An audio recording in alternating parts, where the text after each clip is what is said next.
All right. Welcome, everyone. Thank you for joining us for today's webinar.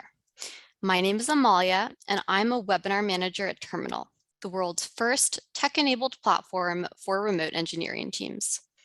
Today, we're partnering with CB Insights to discuss tactics for leading in an era of unprecedented engineer attrition, how to deliver on your team's growth goals by adopting a retention-focused approach. Just a little housekeeping before we get started. Today's webinar is scheduled to last about 1 hour, and all participants will be muted to enable the speakers to present without interruption. If you have any questions during the presentation, please go ahead and type them into the question box in your Zoom control panel. We'll have time to answer these at the end of the webinar. We want to hear from you, so please stay tuned for interactive polls throughout. Today, we've actually got a special prize to show our appreciation for your input. One lucky participant in our polls and/or our Q&A segment will be selected to win a $100 gift from Loop and Tie. Lastly, this webinar is being recorded and we'll email you a link within 24 hours of the event. So let's move on to our agenda. Today's event will start out with a quick introduction to both Terminal and CB Insights. Our Chief People Officer and resident hiring expert, Jen Farris, will share some context on 2022's turnover challenge before sitting down with the amazing Jennifer Peffley, Director of Engineering at CB Insights, to discuss what kind of retention strategy it takes for growth-focused orgs to succeed today. They'll share the 6 essential tactics both engineering and people leaders should be leveraging to keep talent around, particularly in the world of distributed teams. Lastly, we'll have time at the end for some audience Q&A. So now, without further ado, we'll turn over the time to our speakers. A little bit more about our presenters today. Jenny is the Director of Engineering Data Platform at CB Insights and the leader of an internationally distributed team. She's a highly experienced technology leader, having also managed global technology teams at namely Skillshare and Shapeways.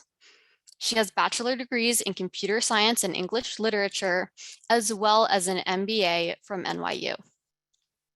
Jen is the Chief People Officer at Terminal, a leading platform for global remote tech hiring. A seasoned growth company leader, she's held positions during key scaling phases at Kabam, Practice Fusion, Ampush, and Flexport. Prior to Terminal, Jen was the CEO of her consulting firm, Farside HR Solutions, and the co-founder of Squadly, a platform to help managers manage remote teams. She has her master's from the University of Edinburgh, Scotland, and her BA from Santa Clara University. So, Jen, I'm going to let you take it from here and dive right into our presentation. Thank you, Amalia, and I am going to preemptively apologize. I have come down with hopefully not COVID, but definitely something. So I will try my very best not to cough in people's ear too much. So I'm going to start by giving a brief intro of Terminal and CB Insights before diving into our content today. Terminal was born out of the same problem our customers are looking to solve. Our journey began in 2016. Terminal came to life as part of Autonomy, a startup studio and VC fund. They had 5 portfolio companies needing to quickly recruit engineers in order to validate product market fit and get off the ground. And like many companies, came up against the competitive and expensive talent market in San Francisco, which was slowing their progress. That's when the Terminal co-founders came in and helped launch an initial team of 5 engineers in Kitchener-Waterloo, Ontario, or KW for the locals up there. The initial team of 5 quickly grew into a community of more than 40 engineers, and the 5 startups all successfully received further funding. We have since continued to grow and expand, living by our mission By empowering brilliant people to partner with bold companies, we want to work with you to solve tomorrow's most challenging problems. In the spring of 2021, we partnered with CB Insights to support them in building out their engineering team in Latin America. They're an impressive company building software that enables the world's best companies to discover, understand, and make technology decisions with confidence. By marrying data, expert insights, and work management tools, they help clients manage their end-to-end technology decision-making process. Their success is as a leading provider of market intelligence technology is reflected with their impressive client roster, including some of the world's smartest companies like Microsoft, ADP, Wells Fargo, and Block. So with that, we'll dig in a bit more now into some of today's content. We have been living through a moment of unprecedented competition for technical talent, leading to greater employee choice. Growing companies are hyper-fixed on hiring, but in today's shifting market, the struggle to ensure you hire and retain the right talent can be one of the greatest threats to your ability to grow. We have all likely by now heard of the term, the Great Resignation, this phenomenon that of employees over the last year or so that have been voluntarily leaving their jobs. 2 years of stress, uncertainty, and burnout have led to people to reconsider their priorities around work and their options. And I think we all know that with developers, they have plenty of options. Still, the competition is real. We know that in the US, there's 3 or 4 postings for every full stack or backend engineer. Adding into the mix established industry players like FANG companies offering up endless benefits and ever rising salaries, it can be incredibly challenging as a smaller organization to feel like you can keep up. With this kind of competition, it's no wonder that 57% of tech executives name labor shortages as their #1 business concern today. With that in mind, I think this is actually a great moment for our first poll. I'd like to know if this sentiment resonates with all of you. So what are your top management challenges? Hiring and recruitment, retention, turnover, performance management, productivity, collaboration, employee development, or maybe something else entirely different.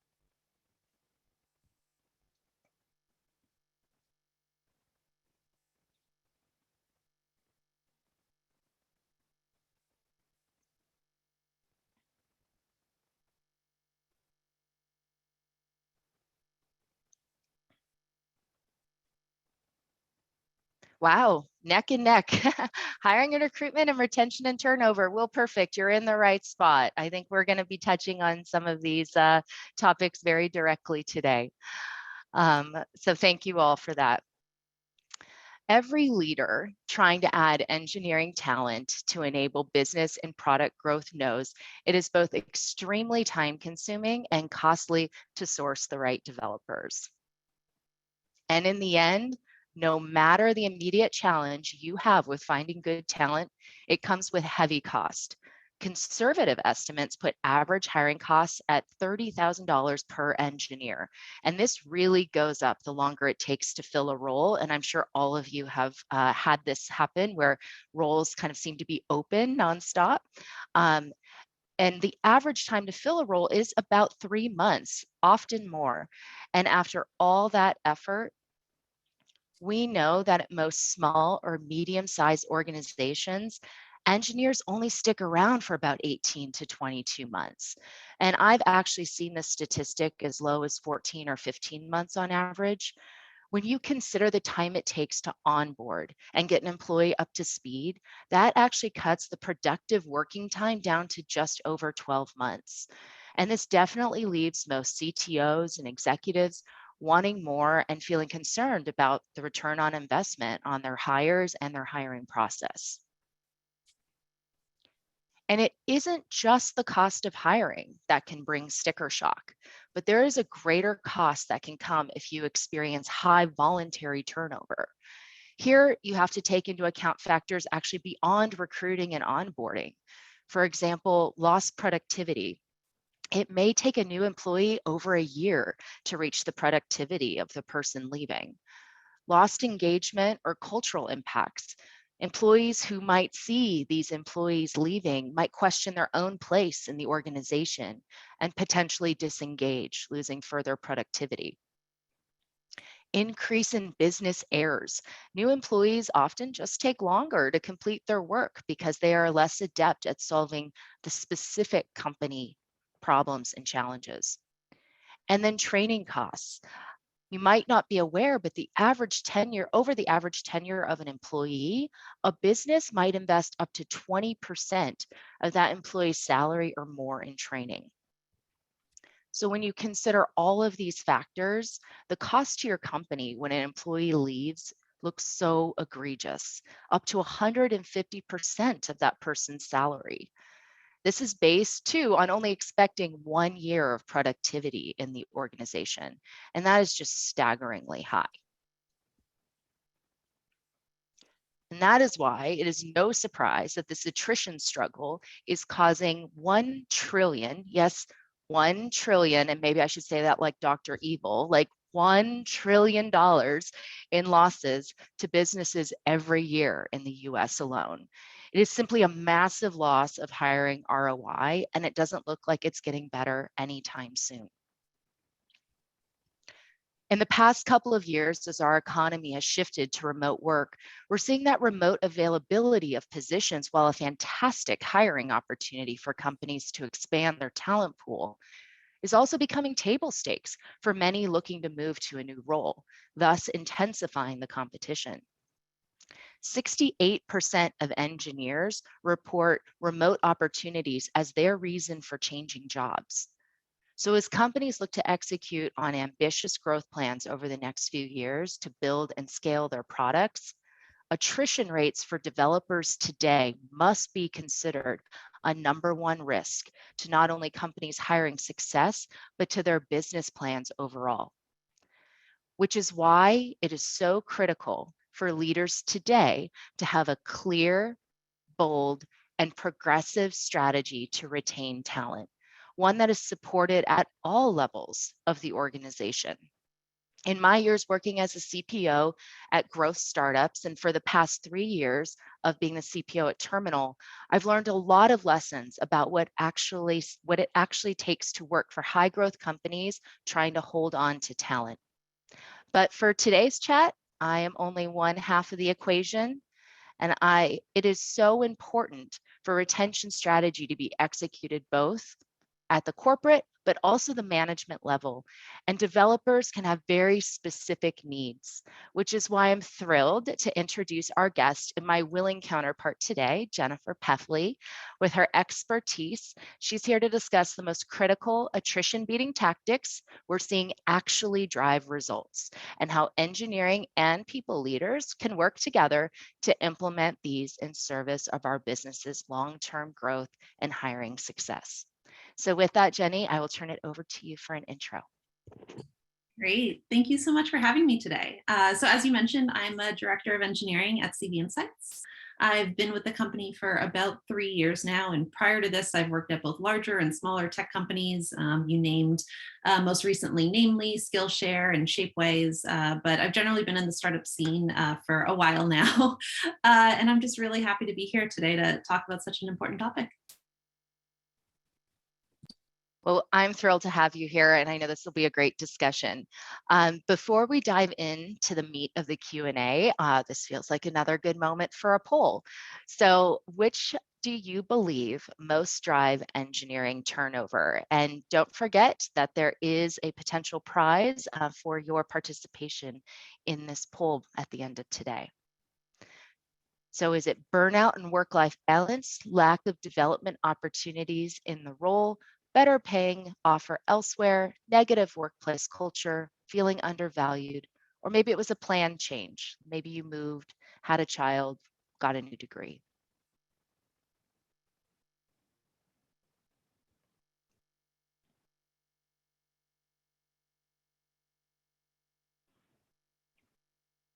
Okay, better paying offer, definitely coming in with the highest, but some good amount for work-life balance, burnout, and lack of development opportunities kind of tied neck and neck there as well, and then feeling undervalued.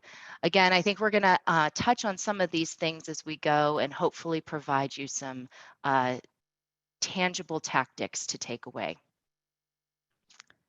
So let's dive in.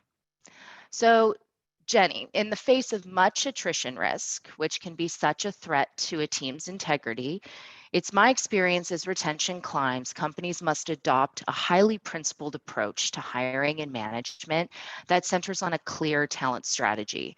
It's not good enough to rely on paying higher salaries or assuming your managers have what they need to create a good remote culture. I'm talking a structured, organized wide approach to what the employee experience should be and how those expectations are set with talent and the organization overall. And I know we're going to be speaking a lot today about what managers specifically can do to fight retention.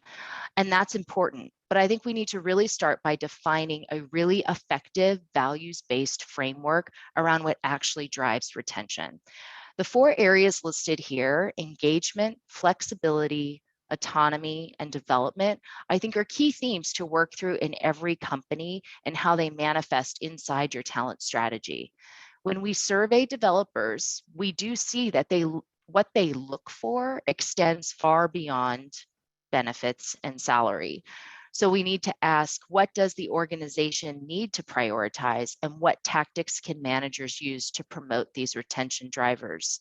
And I think it's particularly important given we just saw in the poll that better salaries is still kind of the leading factor most managers think is driving this. So I would love to hear from you about your experience with employee retention. How do you think about it, and why is it so critical to your business?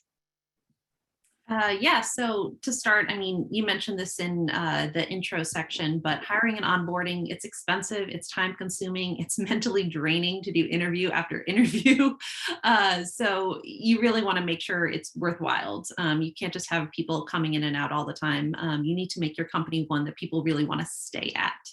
So when we talk about salaries, yes, competitive salaries are important, but there's always going to be another company that's going to make a higher offer. So that can't be the only thing that you're relying on. So kind of tying into this framework, it's about employee experience.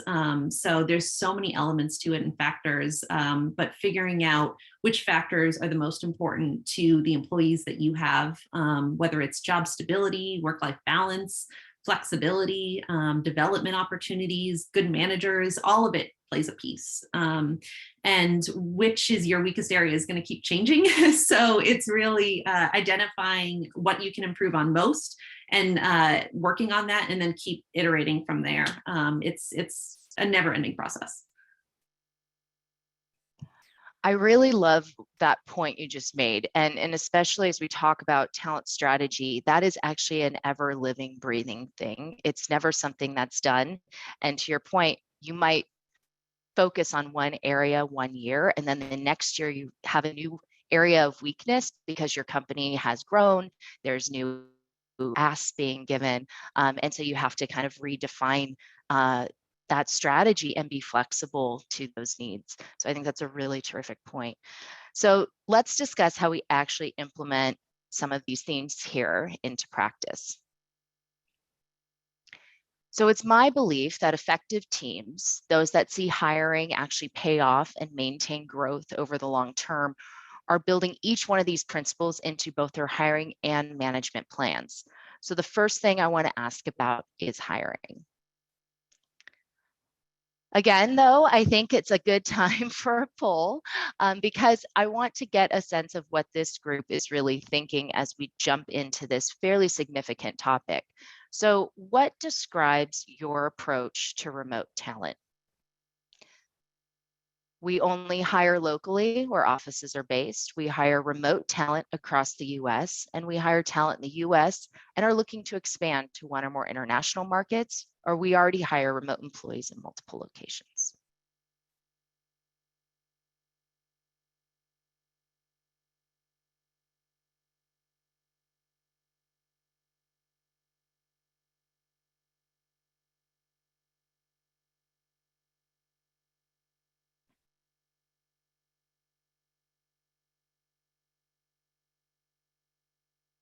Wow, coming in hot, 75% already hire remote employees in multiple countries. That is impressive, and will actually make, I think, this talk hopefully even more valuable. So thank you for all of that. That's really great. So as we know, employees continue to demand flexibility of a remote workplace, and as companies fight local talent shortages, remote and in particular globally distributed talent has become essential, as we even see with our folks in this poll. 48% of engineers at big tech companies are actually employed outside the US. And it makes sense when you think about it. Andrew Dudum, who is the founder of Hims and Hers, in a prior talk said, there's no way the best people in the world for all the different roles you need live within 10 miles of you. And I think that really hits home because it's important. However, it is important, though, even as you are thinking about hiring globally, to be intentional about how you grow. Because remote teams done wrong, and especially remote international teams done wrong, can bring about additional retention pitfalls. So Jenny, I'd love to get your experiences with hiring here. If you can tell us a bit more about the engineering org at CB Insights, how are your teams set up today? And when you consider the structure of your teams, how does it align with the principles you believe drive retention? Yes. So at CB Insights, we're split up into roughly a dozen mission-based teams within the engineering department. So for example, my teams, the data platform mission group, are one team with a mission around data pipelines and another with a mission around data productivity. And each software development team has a product manager embedded on the team, and when applicable, a designer that kind of rounds out that leadership trio along with the engineering manager. And so they own their own roadmaps within their mission. And so as much as possible, trying to push ownership and autonomy to the teams, which leads to more engagement. Of course, they present their roadmaps to leadership and stakeholders, making sure we're all moving in the same direction. But again, we want our teams to be able to kind of run forward and use their skills. In terms of where we're located, before COVID, we actually were starting to move into remote already. We had been 100% in New York City initially, but in 2019, we started building out some remote teams. And then in 2021, we started going international with Terminal as well. Thank you. Yeah, I think, and have you found that kind of with, obviously, COVID led to, I think, a lot of people looking at their remote strategy differently, but in kind of how you have continued that growth remotely, do you believe that has helped drive some of the retention for your team in particular? Well, I think that quote you had from Andrew is key, and I've heard variants of that before too. But there's just no way that the most talented people that you need are all in your neighborhood. So I think looking across the country, looking across the globe makes a lot of sense. It helps you build a really talented team. It helps you build a really diverse team, which also helps everyone learn and grow. And again, creating that really positive team experience is going to help you with the overall engagement and retention on the team. Absolutely. Thank you. Appreciate that. Okay, next up, one of the principles we identified earlier was flexibility. And this one to me is so important. Not only have we seen engineers ask for it, but we've heard them actually say, this helps me manage my job and not burn out over time. It improves quality of life. It improves job sustainability. So flexibility is really important to employees, whether they work remote, hybrid, or in office. So what's your approach to offering flexibility either as a manager or as a company? And do you think it has an impact on morale? Yes, I mean, flexibility is key. Whether you're in the office or remote, first of all, especially with engineers, a lot of the work is going to be kind of heads down work. And so do they really need to be sitting at a desk at a particular moment in time in order to get their job done? And if they don't, then why not offer the flexibility? But things come up on both ends. So sometimes you might expect your team to work late on a project to help hit a deadline. So the flip side of that is sometimes people have doctor's appointments or plumbers coming by or kids' soccer games or whatever it is that they need to do. And so just making it a two-way street really helps with treating people like humans and not just employees. And I mean, I can add, so I've actually shifted my career so that I'm part-time right now. I have a toddler at home, and working part-time allows me to spend a lot more quality time with her. So CV Insights has been incredibly supportive and enabling me to have the flexibility I need to get the work-life balance that I need while still pushing my career forward. And so that's just, it's been huge for me in my experience. No, that is incredible, an incredible opportunity for you. And I'm sure that came after a lot of, you building trust with the organization as well, which I think we will be talking about in one of our next slides on how that is an important key factor as well. Yep, trust goes both ways. Absolutely, absolutely. So yes, perfect segue into the next topic. Really this concept of trust and autonomy. So, you just talked about an example with CB where very clearly all parties have to trust each other, implicitly to really kind of be able to, I think, give that level of flexibility and autonomy.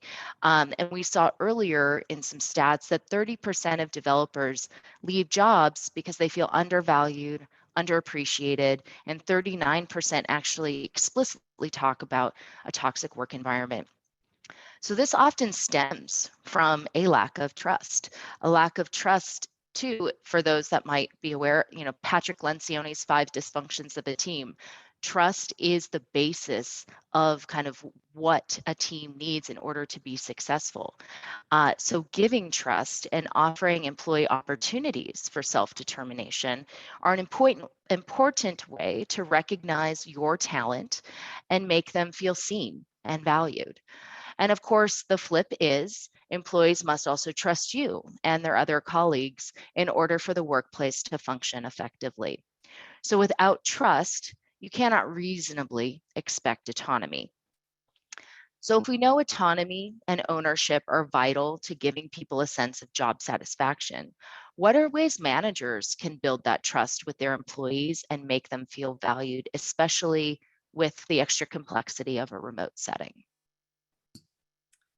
Yeah, so I think starting off, as we just touched on flexibility, I think offering that and being really clear about what you need in order to make it work. So both parties kind of have to identify and communicate what they need so that everyone's still getting their job done and things like that. Of course, we never want to see micromanaging.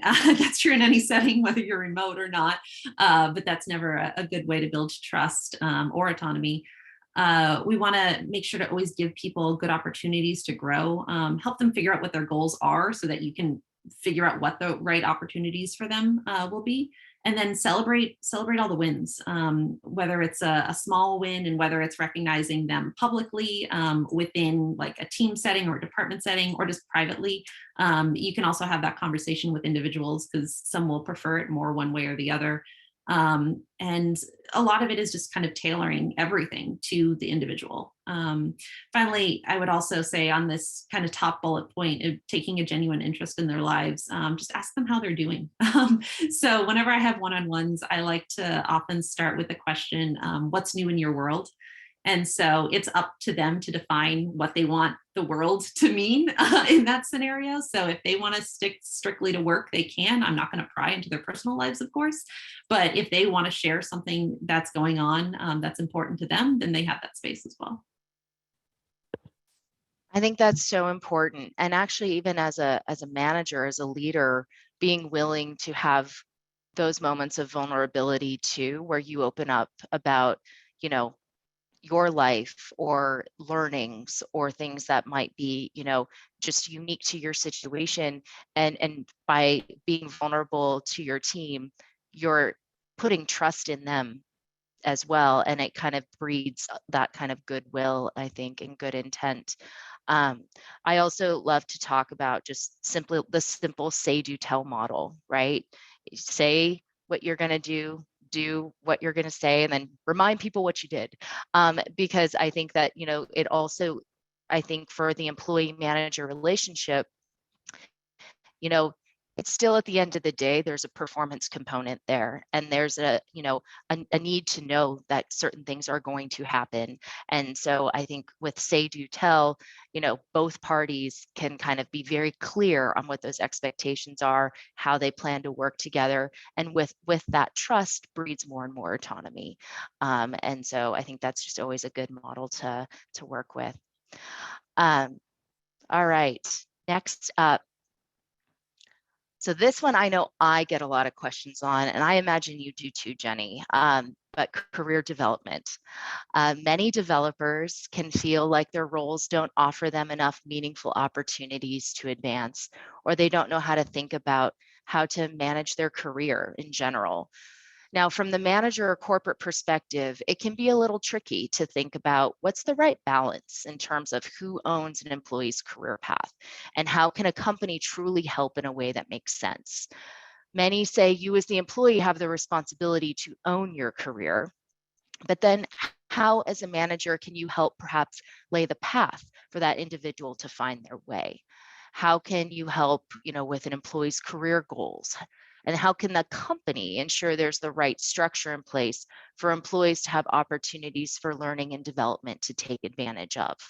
So there are many aspects to this. Career development, career growth are very complex, but I'd love to get your take, Jenny, on the topic of career development.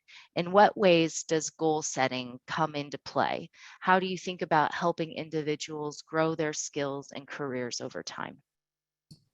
Yeah, so I like to start by always setting individual goals with all my direct reports in addition to team goals. And so these are goals that should be driven by them. I can help generate ideas based on conversations we've had about where they want to go. But at the end of the day, these are goals for them. They're not for me. And I always make it clear there's no penalty if you don't complete your goals. We might put kind of a rough timeline on them just because we want to check in on them periodically, but not because there's a deadline. Since they're for them, even though I'll often kind of tie our reflection points around performance review time because it is a natural reflection point, I always make it clear that, again, no penalty. And so we can tie them to team goals if it's something like they want to take the lead on a project, and that's going to help them get to where they want to be. But they also can be completely unrelated. For example, I've had individuals that want to work on communication skills or maybe English as a second language skills. And so those are things that we'll work on separately. And so in terms of who drives them, it really has to be that combination. And especially as you get into the more and more senior levels, I do expect them to take on more and more of that initiative, because especially once you get to kind of a senior engineer level, that can be a terminal role. It's okay to not move to the next level, because once you get beyond that, the roles shift and that might not be what you want. So you can continue to just excel in that role and still learn and grow and get raises and all of that without necessarily going to the next level also. Absolutely. I often say there is a difference between career development and career growth. And I like to really focus on the development part, because I think growth somehow signifies there's a different role to move to. And in many cases, it can be, especially in the engineering world, you are just becoming better and better in the role that you're in, becoming more and more of an expert in what you do. And I think that's always just an important thing to also make a distinction over. At Terminal, one of the things we've done, because you did kind of mention the difference sometimes as you get to be more senior in your career versus more junior folks. Oftentimes I find, especially if you are newer to the working world, you just don't actually know, what does it mean to own my career? What's a framework that I should be thinking about? What do I actually have to do? And so we actually developed a training for employees that was actually just around understanding a framework to think about their career and giving them tools and direction to help own it.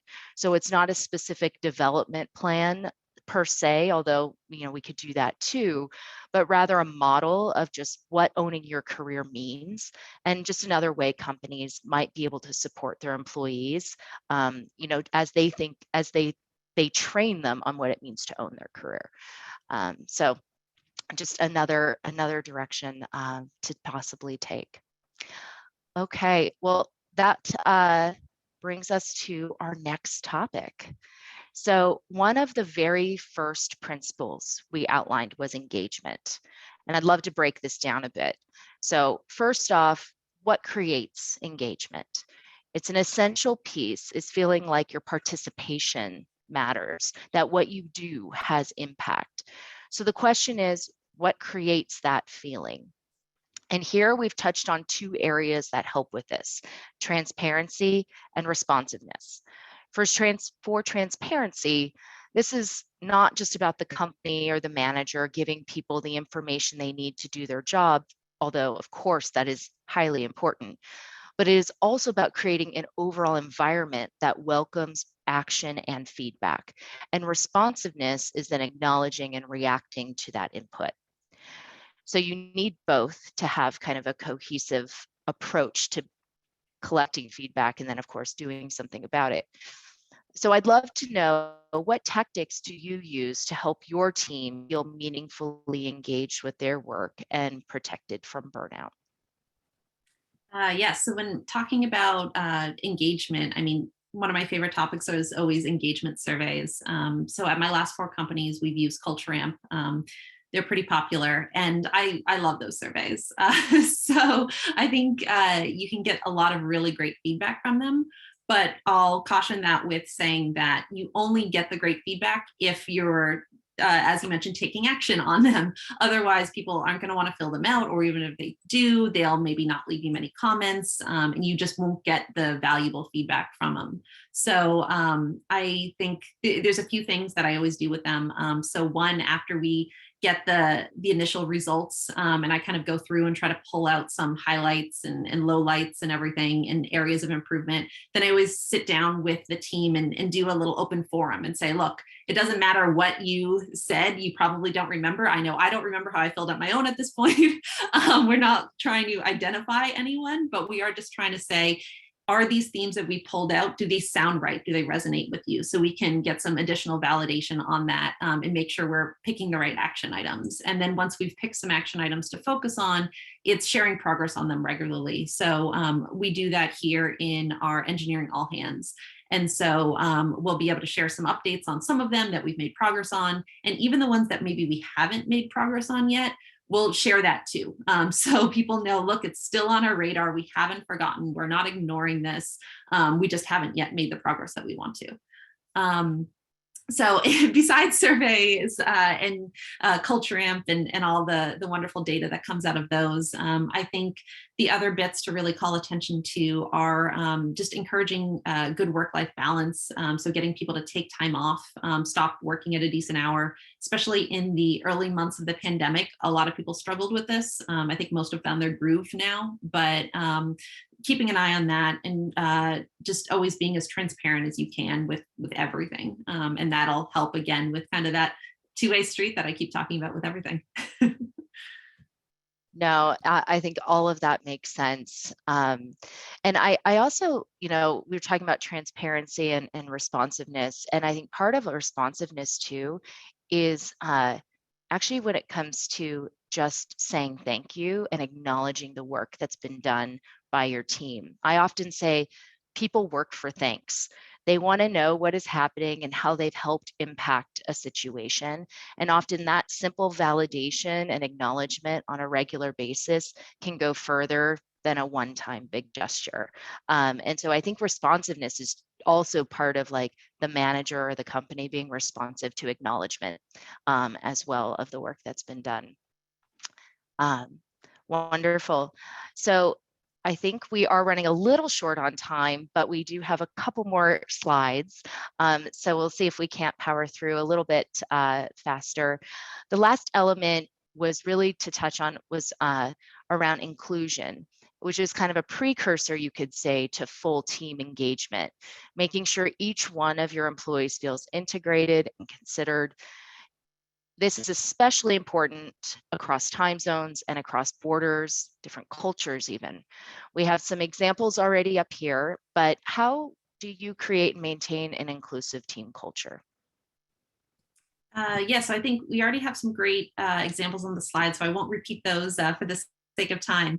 But one additional one that I'll call attention to that we've almost touched on a little bit already is getting people to ask questions in public helps. So especially if you have some more senior or tenured folks asking questions in your public Slack channels or whatever method of communication you use, that can help create a culture where it's okay to ask, which then leads to more inclusion because everyone does feel comfortable asking questions, whether they're more junior or new or feel a little bit different for whatever reason. And so I think that helps in addition to all of the being mindful of just time zones and holidays and idioms and just using more written communications and things like that. No, that great, great advice. Thank you, Jenny. I'm going to power through our last two slides. I think this one we can touch on just briefly. I'm curious. Obviously, Terminal and CB Insights have been partnering now for over a year, and love to know how that partnership has kind of helped, support or impact your team. So, just your thoughts overall on how partners, perhaps like the one with Terminal, support your team's long-term growth, and why you chose to work with a third party and not do it all in-house yourself. Yeah, so hiring is hard. Laws are complicated, even just within the US. There's different laws per state in terms of how you can hire and what job postings you need where and all those different details and benefits. So Terminal allows us to hire outside the US while they handle all the logistics, and that's huge. So again, we've said it before, but there's talent everywhere. So there's really no reason to stay restricted to just a single region or country even. Thank you. I appreciate that. So with that, before we move on into Q&A, we'll just highlight a couple of our takeaways from today. And I think the points on this slide do a nice job of summing up some of the key themes. However, I do want to underscore one critical point here. Everything we're talking about are tangible tactics for managers to use. But at the end of the day, all of this needs to roll back up into a connected, holistic, intentional strategy that the company has around retention. You can manage for retention, but for it to really work, the company has to be supportive of these types of values. So all of this ideally is part of a connected response that the company would provide to their employees, which is why it is so essential at the leadership level to advocate for a clear strategy and then ensure managers have all the tools and training to be set up for success to actually manage to it. So Jenny, anything else to add here from your perspective? I would just really highlight that second bullet in particular. We said it before, there's always going to be higher salaries. And here, talking about the flashy benefits, if that's the only thing, you're not going to retain your employees. There's always going to be someone that can offer something a little shinier. So just listening to what people need and tailoring it so that you're a company that people want to be at. Wonderful. Thank you so much, Jenny. I am going to hand it back over to Amalia now. All right, thank you, Jen and Jenny. So we are going to go ahead and take some time for audience questions now. Just as a reminder on how that works, please be sure to type your questions into the Q&A box in your Zoom control panel. Also, don't forget, participation in Q&A today does boost your chances of snagging our audience prize. So, as questions do go and trickle in, I'm going to get us started with one here. So question number one, any tips for addressing an employee's dissatisfaction in role? What proactive measures would you advise to try and turn around someone's experience before they start looking for an exit? And I think this one can probably go to both of you, but Jenny, do you maybe want to start us off here? Sure. So I think Again, it's going to start with figuring out what it is that they're dissatisfied about. What are they looking for that they're not getting? Maybe having a conversation around, all right, what's your dream role? And figuring out how different that is from their current role. And maybe there's an internal transfer that you could do, assuming that it makes sense for both the person and the company. Or are there other aspects of the job or development that you can offer to help? I mean, this question kind of you assume that you want to retain this person as well. So I'm assuming that they're performing well. But the other thing that you sometimes have to keep in mind is it might just not be the right fit. And so sometimes the best thing you can do is actually help the person figure out what they want their next step to be, even if it's not with your company. And hopefully in the long run, that still has it still helps you build up a really great manager relationship with them. And it also will help them look back fondly at the company and hopefully maybe share with friends that like, hey, this is a great place to work. Awesome. Jen, what are your thoughts? Well, I absolutely want to just double click on what Jenny said around, you also have to make sure this is the right fit for this individual. Someone can actually be a great employee, just not in the right organization, or be a great organization and the employee is just not the right employee for that company. And I think, part of the manager and the company's job is to just help these individuals find their way. So there's one thing, framework in the past that I've talked about is it's called like just the leadership X, but all it really is, trying to marry that point where the company is getting what they need and the employees getting what they need out of the experience there, and making sure there's the appropriate overlap in those worlds. So also looking at, are there any trends that are happening inside that particular department or company or team that might be driving more dissatisfaction than not with some folks. So there is some diagnosis certainly to be done.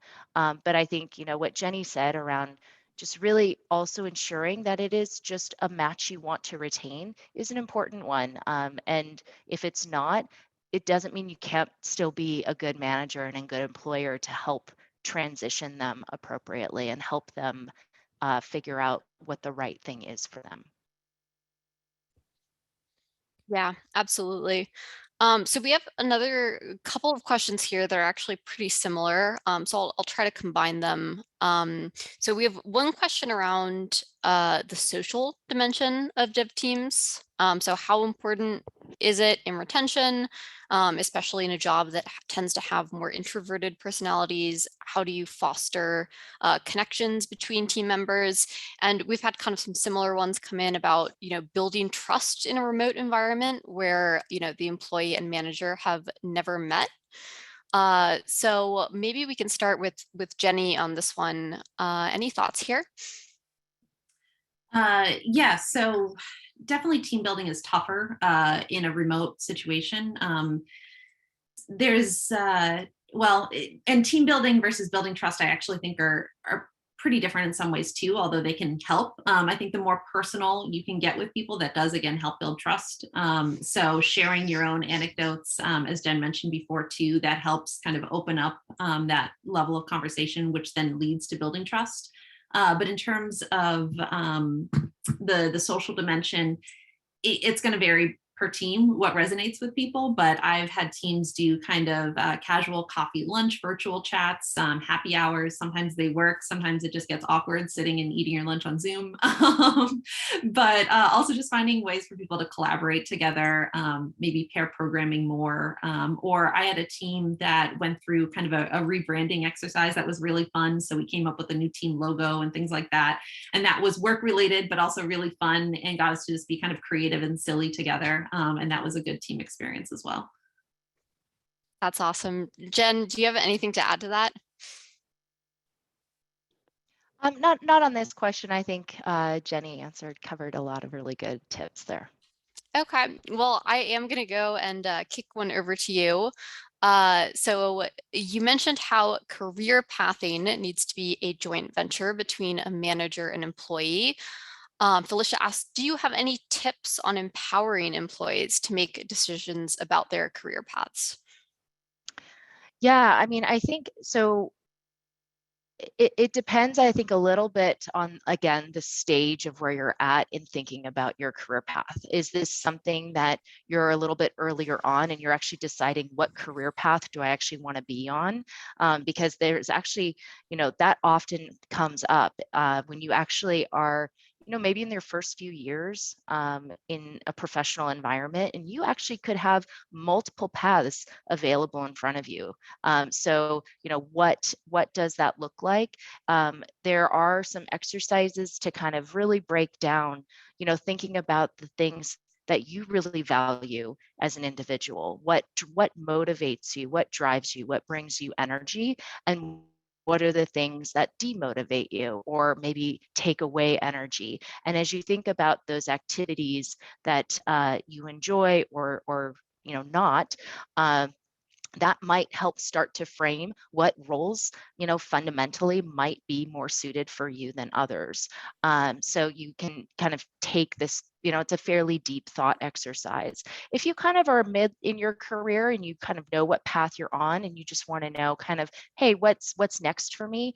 I think that's really where a really good partnership with your manager or maybe even an external mentor can be really helpful to find someone who has been there before you, who has walked the path, and who can actually tell you some of the pitfalls, some of the learnings, and some of the opportunities that you'll face ahead. And so I think, that's where I think it can be a really great partnership between a manager and an employee as well. So I think finding a mentor is another great avenue. Yeah, that's a great perspective, Jen. Thanks for sharing. So we have another question here. I'll keep us moving along just in the interest of trying to get to a few more of these before we have to leave. Ashwini asks, in the remote world, how often should a manager and employee catch up one-on-one? Jenny, you might have a perspective here as a people manager. What are your thoughts? Yeah, I tend to do one-on-ones with direct reports either weekly or biweekly, and I'll often give them the choice.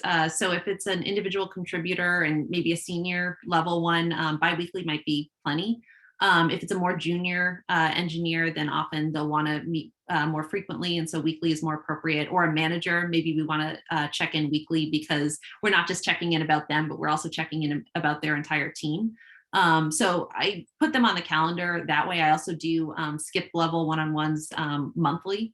But I also tell everyone on my team and really everyone in my company that, look, any block of time that you see that's open on my calendar is fair game too. So we can always meet ad hoc if there's something on your mind. Absolutely. I'm going to keep us moving through the questions here. So we have another one around English as a second language. Yeah, any advice for kind of boosting the confidence of employees that may be speaking English as a second language? We've also received a couple questions around cultural differences in terms of hiring and, for example, Latin American markets and your experience with that. So any thoughts there, Jenny, and Jen, feel free to chime in as well. Sure. So just to start with the English as a second language and boosting confidence, I think first of all, it's recognizing that and letting them know that it's impressive because as much as I have been doing my Duolingo and have my streak up, I couldn't I really couldn't do my job in another language. So I think it's starting by recognizing that and then giving them opportunities to speak in front of maybe just the team more frequently, and then kind of broadening from there so that they have a really comfortable audience that's going to be nice and kind and supportive, so that they can grow their confidence with. Awesome. And in terms of this question around cultural differences in terms of hiring, Parker asks, has the partnership with Terminal helped with that at all? And what has your experience been with hiring with cultural differences involved? Yeah, so I think early on when we started hiring through Terminal, Terminal helped us identify some places where our current hiring process didn't fit the cultural norms for the countries that we were then hiring in. And so we adjusted our process a little bit so that we were better aligned there and that the candidates were feeling comfortable with our process as well. So it's that additional expertise of, okay, here's what might be standard in the US, but here's what's not standard elsewhere. Cool. And kind of going off of that theme around global hiring, we've got this interesting question about balancing collaboration. So Zoom calls, shared meetings with flexible work times and time zones. It seems like these can collide with each other. Should leaders draw a line at some point, for example, not stagger the hours too far from each other? So what are either of your thoughts on that? I would encourage people to have some amount of core hours defined for those team meetings. So in teams where I've had folks in like Europe all the way to the West Coast, you can generally find an hour at least where maybe it's early on the West Coast and end of day in Europe. But that way people can come together and have that check-in. And then you have to just be really diligent about what you put in that time slot. Of course, depending on how global you are, there aren't always those windows. And so then it comes down to asking people to be a little flexible and occasionally having meetings that are in weird times for them and just trying to rotate through who has the inconvenient time. Definitely. Yeah. And I can resonate with that as someone who works cross continents myself. All right. Well, thank you both so much for your answers here. It does look like we are out of time for additional questions. To our participants, if you have anything unanswered, please feel free to submit it over email and we'll do the best we can to get back to you. So Jen and Jenny, before I do continue on and take our participants through wrap up, I just wanted to thank you both so much for making time for this discussion today and for contributing your insights. It was awesome having both of you on, and I hope that we get the chance to do it again soon. Great. Thanks so much for having me. Thank you. All right, so before we wrap up, a couple of quick reminders to our audience members. This webinar has been recorded and a link will be made available to participants shortly over email. We'll also be in contact over email about the winner of our $100 participant prize. I'd also like to remind you all to please provide your feedback in our post-webinar survey. It should show up in your browser window as you leave the call. So if you can take a moment to not exit out and to give us some feedback, we'll use it to inform our program going forward. Thanks again, everyone, for joining us today, and we'll see you next time.